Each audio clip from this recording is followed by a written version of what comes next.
O que aconteceu no voo 9525 Germanwings, episódio 856? Do canal Aviões e Músicas, patrocinado pelo nosso queridíssimo Kuro. Vamos ver, mano.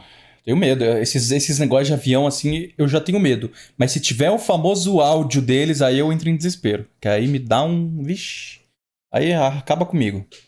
E aí, Júlia, vai querer ter moto? Cara, eu confesso que toda a minha vida eu nunca quis ter moto. Recentemente, sei lá, de uns dois meses pra cá, cogitei em fazer carteira de moto. Parece ser muito melhor. Aí, hoje eu não quero mais. Porque eu acabei de ver um vídeo de queda de moto, então passou à vontade já. Em uma terça-feira, 24 de março de 2015, o Airbus A320, operado pela Germanwings, foi programado para realizar o voo regular 4U9525 entre Barcelona, na Espanha, e Düsseldorf, na Alemanha. Com 6 tripulantes, 2 pilotos e 4 comissários e 144 passageiros, ele nunca chegou a Düsseldorf. Tripulantes. Tripulantes é o quê? Sei lá, deve ser tipo aeromoça. Eu achei que tripulante era tripulante. Aviões e músicas. Grupo de ciclismo de Jacareacanga, saudações aeronáuticas! Tudo bem com vocês? Tudo bem. Hoje de manhã saiu mais um episódio do Atenção Passageiros. E o nosso convidado de hoje é o Ivan Mizanzuki, aquele do caso Evandro, disponível em todas as plataformas de podcast. Hoje a gente vai rever alguns detalhes que continuam vindo à tona sobre o acidente com o Germanwings. No comando do voo 9525 estava Patrick Sodenheimer, de 34 anos e tinha quase 7.000 horas de voo. E o copiloto era o Andreas Lubitz, de 27 anos e 919 horas de voo. A decolagem de Barcelona ocorreu às 9 da manhã, na pista 7 da direita. Eu já tenho muito medo de avião, mano. Eu não tenho. Não, assim, eu iria. Chegasse pra mim e falava... Você, sei lá... Bora pra Disney? Bora pra Disney, você ganhou. Vamos pegar um avião, vamos ir? Eu vou. Ou, sei lá, eu chegar e... Não, vamos guardar dinheiro para ir pra Disney, exemplo. A gente junta o dinheiro e vamos pra Disney? Vamos. Eu iria. Eu iria trancando meu toba a viagem toda. Eu não vou dormir. Não quero dormir se o avião estiver caindo, mas não quero. Você não quer morrer... Eu prefiro morrer dormindo do que morrer consciente. Sabe por quê? Porque... eu tenho uma opinião diferente das pessoas que falam isso. Eu quero ver até meu último segundo de vida. Credo, Deus o livre. Tipo, imagina todo mundo desesperado, gritando. Eu prefiro tomar remédio. Não vai adiantar nada, eu vou morrer do mesmo jeito. Bem na paz. Se eu for morrer, no caso. Eu vou morrer do mesmo jeito, vai ficar mais fácil. Eu vou morrer, meu filho. O que tem? E daí? Não, e fora que o voo passa bem rápido quando você dorme. Eu sou muito cagão, mas eu andaria de avião. Mas eu sou cagão. E muito medo, confesso. É bom que eu posso dormir, o Júlio cuida de mim. Tipo assim, eu iria no avião se eu tivesse um paraquedas.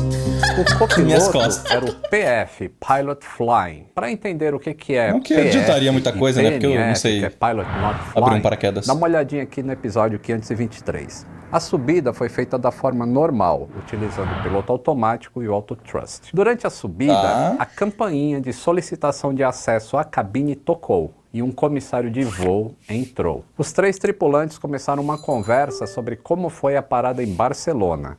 E alguns minutos depois, o comissário saiu. Em seguida, algumas conversas ocorreram entre o copiloto e o comandante sobre como eles iriam cara, eu tô no cu. 3 dias de viagem no dia 2. É foda, né, mano? Pera, deixa eu focar no vídeo aqui. Parem de comentar, bobeira aí. Parada em Barcelona. E alguns minutos depois, o comissário saiu. Em seguida, algumas conversas ocorreram entre o copiloto e o comandante sobre como eles iriam administrar o atraso decorrente da saída tardia lá de Barcelona. Ainda durante a subida, o copiloto disse ao comandante que ele podia ir ao banheiro a qualquer hora e também o lembrou que o próprio comandante não tinha ido no banheiro durante a parada lá em Barcelona. É no mínimo estranho alguém fiscalizar quem foi ou não até o banheiro, né? O avião nivelou a uma altitude de cruzeiro de 38 mil pés. E a tripulação estava então em contato com o centro de controle de rota de Marsella. Depois de algum tempo voando em cruzeiro, o comandante disse para o seu copiloto para começar a se preparar para o pouso lá em Düsseldorf. E o copiloto respondeu de maneira vaga, usando as palavras como Esperançosamente ou vamos ver. Às Esse copiloto tá 9h29, a comunicação do voo Medo. 9525 foi transferida para a frequência do Centro de Controle de Marselha. Em seguida, o comandante confirmou ao controlador de tráfego aéreo a liberação que permitiu que o voo fosse direto até o ponto de navegação IRMAR. E o comandante até respondeu em francês: Direct IRMAR, merci, Germanwings 18 Golf. Essa foi a última comunicação entre a tripulação de voo e o controle de tráfego aéreo. Depois das verificações de pouso, o copiloto lembrou novamente da história da ida ao banheiro, dizendo ao comandante: você pode ir agora. 3 minutos depois, o comandante disse que iria sair da cabine e pediu que o copiloto assumisse as comunicações por rádio. Às 9h30, o rumo começou a mudar e se estabilizou cerca de 1 minuto depois, mostrando que o avião havia se direcionado em rota para a direção IRMAR. O comandante então afastou a sua cadeira, se levantou e saiu da cabine, deixando o copiloto sozinho. Logo em seguida, a altitude selecionada no piloto automático mudou rapidamente, de 38 mil pés para 100 pés, que são 30 metros. O avião começou a descer e a rotação de ambos os motores diminuiu. Espanha. 2 minutos depois, a taxa de descida do avião aumentou, indo para cerca de 3.500 pés por minuto em média. 3.500 pés por minuto é metade de uma descida em emergência no caso de uma despressurização. O controlador perguntou para a tripulação de voo qual que era o nível de cruzeiro que eles tinham autorizado e não houve resposta do copiloto. Nos 30 segundos seguintes, o controlador tentou entrar em contato com a tripulação em 2 ocasiões, sem resposta. Nesse momento, a campainha para solicitar acesso à cabine foi ouvida. Era o comandante tentando voltar para a cabine. O controlador tentou novamente entrar em contato com a tripulação, sem qualquer resposta. O Centro de Controle de Marselha também tentou entrar em contato com a tripulação e novamente sem nenhuma resposta. O avião estava então a uma altitude de 25 mil pés e continuava descendo. Até o final da gravação do CVR, que é o gravador de vozes da cabine, a velocidade selecionada foi aumentada e manteve-se em 350 nós, que é cerca de 648 km por hora, com o piloto automático engatado e o auto thrust também. O sinal de chamada da cabine do piloto, a partir da cabine de passageiros, que é feita pelo PA, pelo comunicador, foi registrado em 4 ocasiões. Do lado de fora, o comandante batia na porta da cabine e pedia para que ela fosse aberta. Depois dos ataques de 11 de setembro, os requisitos de segurança que levaram as portas da cabine a serem projetadas para resistir à intrusão forçada de pessoas não autorizadas, tornaram impossível entrar na cabine de comando uma vez que aquela porta esteja trancada. Ela é feita para aguentar tiro de AK-47. Elas são blindadas e possuem 3 trincos pelo menos. Se a porta não for aberta por dentro, existe um teclado do lado de fora onde os tripulantes digitam um código que faz o destravamento. Só que esse teclado pode ser desabilitado pelo lado de dentro da cabine. Porque imagina se alguém pega um tripulante como refém e obriga a destravar a porta. Por isso que ele tem esse mecanismo e foi isso que aconteceu. O controle do centro de Marselha tentou novamente contactar a tripulação em mais 3 ocasiões e em mais 2 usando outra frequência e não tiveram resposta. Um controlador de tráfego do sistema francês de defesa aérea também tentou em vão contactar o voo em 3 ocasiões. As tripulações de outras aeronaves também tentaram contato com a tripulação no voo 9525, mas o resultado foi o mesmo. O aviso sonoro terrain, pull up, Terrain, pull up. do GPWS foi acionado, mostrando que a aeronave estava muito próxima do terreno e permaneceu ativo até o final do voo. Às 9 horas e 41 minutos, o registro do CVR foi interrompido. O voo 9525 havia colidido com uma montanha nos Alpes franceses, sem a menor chance para os sobreviventes. Pesquisas efetuadas depois do ocorrido mostraram que essa tragédia poderia não ter ocorrido caso houvesse um acompanhamento médico mais eficaz dos pilotos de linha aérea lá na Alemanha. Além da comoção que causou entre os familiares dos passageiros, o ocorrido foi impactante dentro das empresas aéreas, principalmente na Lufthansa, que era controladora da Germanwings. Os tripulantes ficaram profundamente abalados com o fato de um colega com problemas psicológicos ter causado uma tragédia desse tipo. Essa comoção ajudou a abrir a discussão sobre até que ponto a confidencialidade de problemas de saúde de um tripulante e que podem colocar um voo em risco está acima da segurança de todos que voam com ele. Isso deixou os tripulantes mais favoráveis à quebra do sigilo sobre distúrbios de risco potencial para as autoridades. O copiloto Andrea Lubitz voava pela Germanwings desde junho de 2014 e possuía um certificado médico emitido pela primeira vez em abril de 2008, revalidado a cada ano. Desde julho de 2009, esse atestado médico continha uma dispensa por causa de um episódio depressivo grave, sem sintomas psicóticos, que durou de agosto de 2008 até julho de 2009. Em 2014, passou a apresentar sintomas que poderiam ser compatíveis com um episódio psicótico depressivo. E em 2015, um médico particular diagnosticou um transtorno psicossomático e um transtorno de ansiedade. Ainda em 2015, o mesmo médico diagnosticou uma possível psicose e recomendou tratamento psiquiátrico hospitalar. Um psiquiatra prescreveu antidepressivo e medicação sonífera, mas nenhum deles informou para uma autoridade da aviação, nem qualquer outra autoridade sobre o estado mental do copiloto. Vários atestados de licença médica foram emitidos por esses médicos, mas nem todos foram encaminhados para Germanwings. A investigação da BEA, Bureau d'Enquête d'Analyse, que é a autoridade de segurança do governo francês, concluiu que o processo de certificação médica de pilotos, em particular do autorrelato em caso de diminuição da aptidão médica entre duas avaliações médicas periódicas, não conseguiu prevenir o copiloto, que apresentava transtorno mental com sintomas psicóticos, de assumir o controle de uma aeronave. A família do Andreas Lubitz contesta a conclusão desse relatório da autoridade europeia, baseado em uma investigação paralela, feita pelo autor, jornalista e especialista em aviação Tim Van Beveren. De acordo com esse especialista, o fato de Andreas ter a sua respiração captada pelo headset não leva a concluir que ele estava consciente e alega que o copiloto estava incapaz de agir ou estava inconsciente na cabine. Cara, não dá pra saber. Não dá pra saber.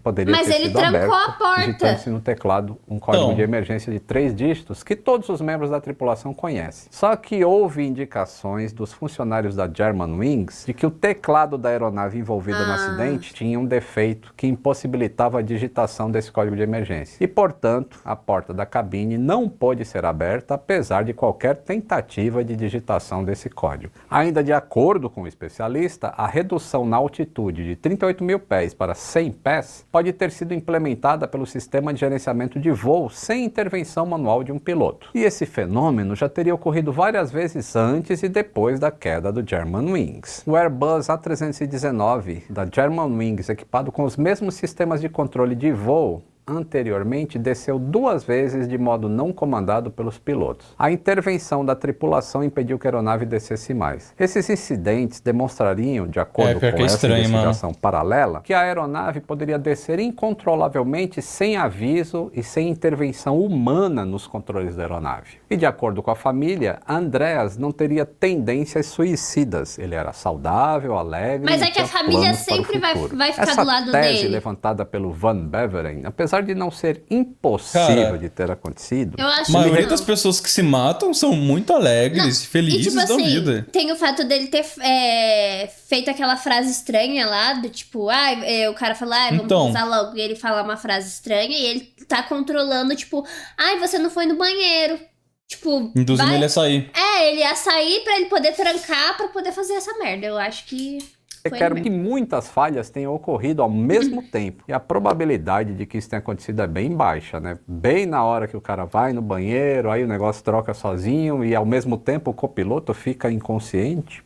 Do que, né? Bem, o ocorrido com o voo da Germanwings não foi algo novo, infelizmente. Aliás, mais infelizmente ainda, que não foram tomadas providências a respeito depois de 2 eventos anteriores, pelo menos. Um dos poucos casos em que a aviação não aprendeu com os próprios erros. Em 1999, um 767-300 da Egypt Air, que estava fazendo o voo 990 de Nova York até o Cairo, caiu no oceano a 100 km da costa americana. Como era um voo de 10 horas de duração, haviam 2 tripulações a bordo. De acordo com a política da empresa, a tripulação titular decolava e voava as primeiras 4 ou 5 horas, depois era substituída pela reserva e a titular voltava para efetuar o pouso. A investigação mostrou que 20 minutos após a decolagem, o copiloto reserva entrou na cabine e disse que estava substituindo o titular. Apesar de protestar, O titular acabou aceitando a troca. Na primeira ocasião em que o comandante deixou a cabine para ir ao banheiro, o copiloto reserva apontou o nariz do avião para baixo em direção ao mar. E embora o comandante tenha conseguido voltar ao seu posto, já não tinha como evitar a colisão e a morte dos 217 passageiros a bordo. Não se sabe os motivos que levaram o copiloto reserva a cometer esse ato, mas existe uma hipótese que foi uma vingança contra uma reprimenda recebida de um supervisor